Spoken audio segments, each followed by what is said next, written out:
Hey, have you ever grabbed a video only to find those annoying hard-coded subtitles you can't turn off? Ugh, we've all been there. But don't worry, in this video, we will show you a super quick fix using AVCLabs Video Blur AI. I'm sorry, man. I thought this was the bathroom. Sorry.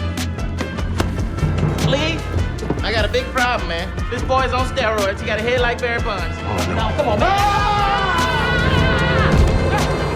Let's dive in.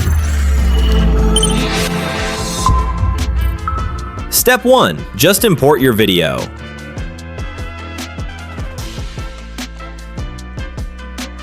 Step 2. Pick Fixed Blur. Now select the subtitle area on your video. Here's a little pro tip. Choose the longest subtitle in your video, because that makes sure all subtitles get covered.